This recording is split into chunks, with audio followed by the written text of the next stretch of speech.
It's quite incredible. The stat we often quote is that less than 10% of agencies and service businesses actually have an integrated business development program within their organization that's ongoing. Biz dev is often done ad hoc when the pipeline's empty, when money's running a bit short. It's like, oh gosh, we've got to go and do some business development. And look, as we often say to our clients, that every pothole out there we've fallen into, we've made every mistake there is. And we know that we've learned from it and have come out better the other side. So I guess it really is an opportunity for, and we always say, it's like the opportunity is you don't have to be the best, but you just have to be you have to be consistently showing up and adding value. Do that and you're a long way ahead of the vast majority of other organizations and people who you're up against. Why do you think that most businesses don't have an ongoing business development program?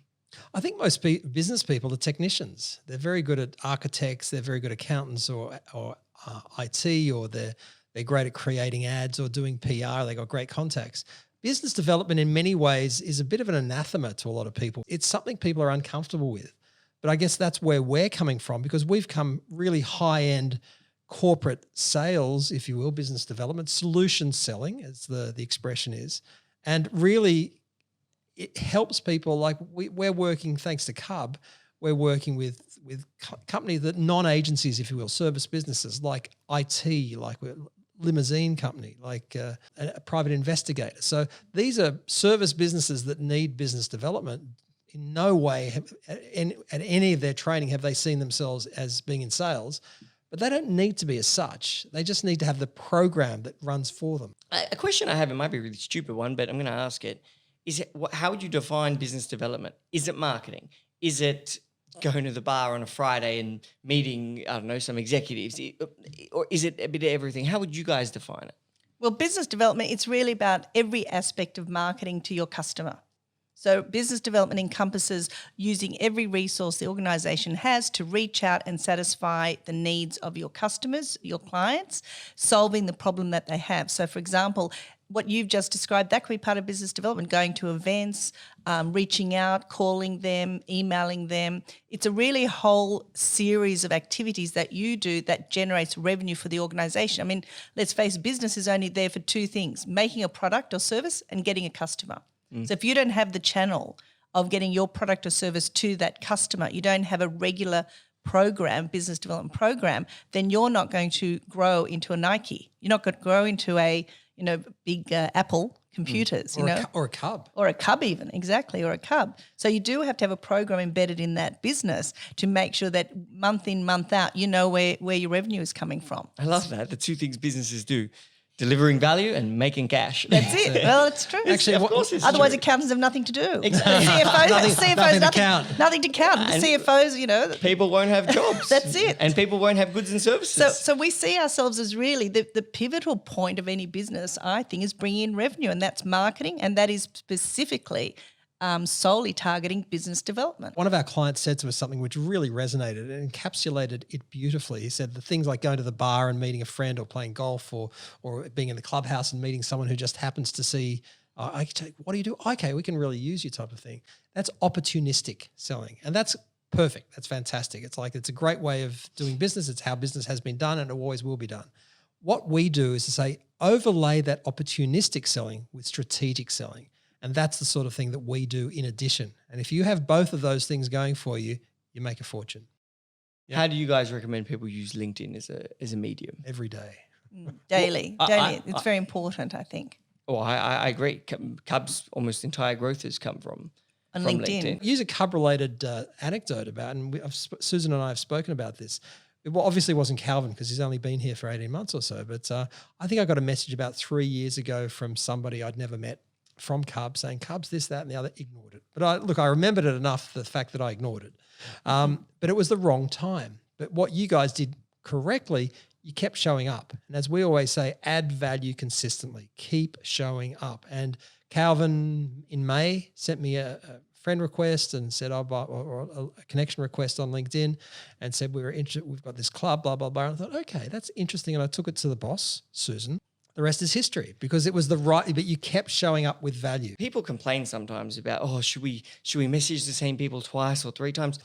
But when you're advertising on Facebook or on Google, And you do keep popping up in front of them. And eventually, when it's the right time or the right thing, it's all about being in front of them all the time, because when they need it, they're going to click on you. Yeah. That's it. You need to be continuously communicating and reaching out to catch them at the right time. Correct. To be relevant for them at the right time. Now, obviously, in the perfect world, you'd know exactly when you're relevant and then reach out. But we're not Google or Facebook. We don't have all this analytics. Yeah, we don't have the It's data. AI. That's right. We don't have the AI happening. Exactly right. But it's basically a layman's version of what these big tech companies do. The mistake that a lot of younger people make who don't have as much experience is that they don't have a relationship focus. They've got a transactional focus. So they're very focused on it's like, you go onto my funnel, you haven't signed up, see you later, alligator. We've always had very much a relationship marketing focus, and that's been consistent from day one. And I think that's where you get the gold. You might not necessarily make the sale the first time round, but if you keep showing up, if you keep adding value to the marketplace, to these people, it's a numbers game. It is a strategic numbers game, and that's where you can get the results. One thing I love about it too is that when you're a friend on LinkedIn, so if I add you on LinkedIn, or now LinkedIn friends, you're and I'm posting every day. That's what we do at CUB. We just post everything we do. You're now watching what we do as a company. You're watching who's involved. You're watching how frequently it happens. You're seeing my face. It's branding. It's like seeing Coca-Cola everywhere when you drive through the city. And now you're slowly building more and more trust for my company, even before you've actually the joined. Authority. That's what you say is trust and authority. That's what LinkedIn is about. Is a brand awareness, trust, authority. And the relationship. Those three lead to close that and the long relationship. Tail. That's right. And the long tail. So if you add, for example, 10,000 people on LinkedIn over a couple of years, you've got them now. They're there on LinkedIn. And every time you post, they're able to see. And so then you essentially have an incredibly powerful and free marketing medium. So LinkedIn is definitely something you guys recommend. Yeah, well, that's a cornerstone, I guess. And I think one of the things Peter mentioned, which is very true, is a lot of the clients we have often do have a LinkedIn profile. They have LinkedIn and they might even be posting. But what we help them to do is post strategically, because it's not just about showing up on LinkedIn. It's having a strategy for what's my first message if I connect with you, Daniel. What's my first message to you? What's my second one? What's my third message? So that you and I actually will get a conversation.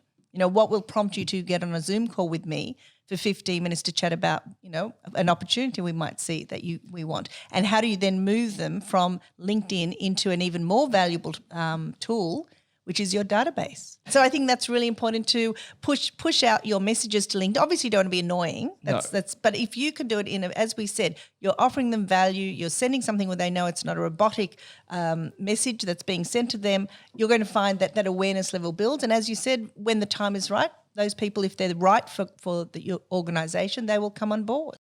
We actually, with our clients, go through quite an extensive onboarding process where we examine everything about their business, find out about their market, where the opportunities are, strengths, weaknesses, the SWOT analysis, all those sorts of things. Do as much research as they possibly can, which obviously is over to them, not just their experience, but ideally talking to suppliers, customers, potential customers, because it is very important. It's the old story. It's like I think Marlon Brando was asked in The Wild One, what are you rebelling against? He said, what do you got?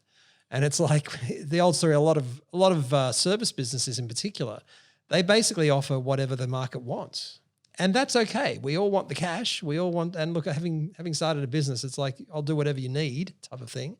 But really where the gold lies is when you niche, and it can be your service. There are some incredibly successful search engine optimization agencies. That's their focus. Interestingly, my son actually works for one. And interestingly, they're now doing websites and email marketing and a whole range of other things as well, because it's like they want to expand their revenue base beyond SEO. So it's a question of how much potential is there in the niche that you select, and will it sustain the growth that I'm looking for? That's the point. And so really it involves an industry analysis. You're looking at the in-depth industry analysis. And I think, and look, it can be quite white knuckle stuff, because it's like, okay, well, does that mean I'm cutting myself off from all these other opportunities just to focus on this one thing?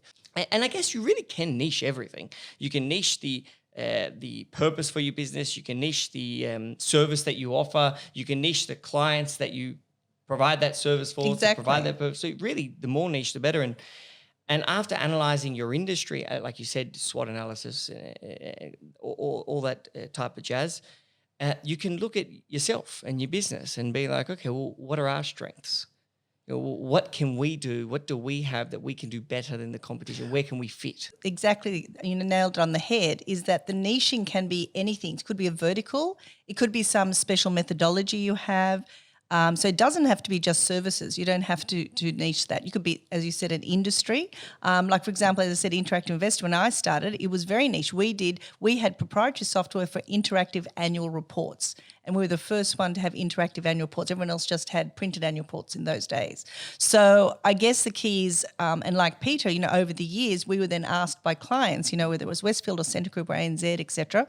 Oh, can you also do a website for us? Can you do this for us? So we expanded from there. But I think the beauty of having that niche, particularly when you're starting out your business, you become very good at that and become known for that. So you can pick up a lot of clients more quickly if you're a specialist and are a thought leader there. Later on, just like as we mentioned the SEO company, they now have, how many clients do they have, Peter? They have several hundred. Several hundred clients. So now they have enough clients where they can basically, you upsell them other services. That's what happens. So that's the smart way to do it. I guess you can almost wait until you can say, okay, we don't want to grow anymore in regards to clients. We're happy with this number of clients. We're happy with this footprint we've got in this country. Now let's get more money from Well, there's probably no better example in the world, certainly in digital, than Amazon. Amazon for many years was the bookshop. They were selling books wholly and solely. And now they're the biggest e-commerce website in the world. And what I love about Amazon, particularly in the early days, now they sell everything and anything.